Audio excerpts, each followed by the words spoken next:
धुळे जिल्ह्यामध्ये 2 दिवस झालेल्या मुसळधार पावसामुळे आता पुन्हा एकदा भाजीपाल्याचे दर काहीसे वाढलेले आहेत। आपण बघू शकतो की धुळे शहरातील पाचकंदील परिसरात असलेल्या भाजी बाजारात आपण आलेलो आहोत आणि आता भाजीपाल्याचे दर हे आता वाढायला सुरुवात झालेली आहे। कारण 2 दिवस जो मुसळधार पाऊस झाला त्याच्यामुळे आता भाजीपाल्याची आवक घटलेली आहे आणि जे काही भाजीपाल्याचे दर 50 रुपयाच्या आत होते ते आता 60 रुपयाच्या पुढे गेलेले आहेत।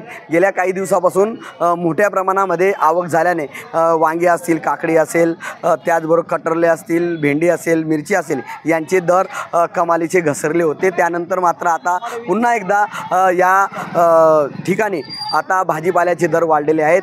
50 रुपयाच्या आत 1 किलो भेटणारा भाजीपाला आता मात्र 60 रुपये किलोच्या पुढे गेलेला आहे। त्यामुळे पुन्हा एकदा आता सर्वसामान्य नागरिकांच्या घरातील बजेट आता पुन्हा एकदा बिघडलं आहे। मनीष मासोळे, TV9 मराठी, धुळे।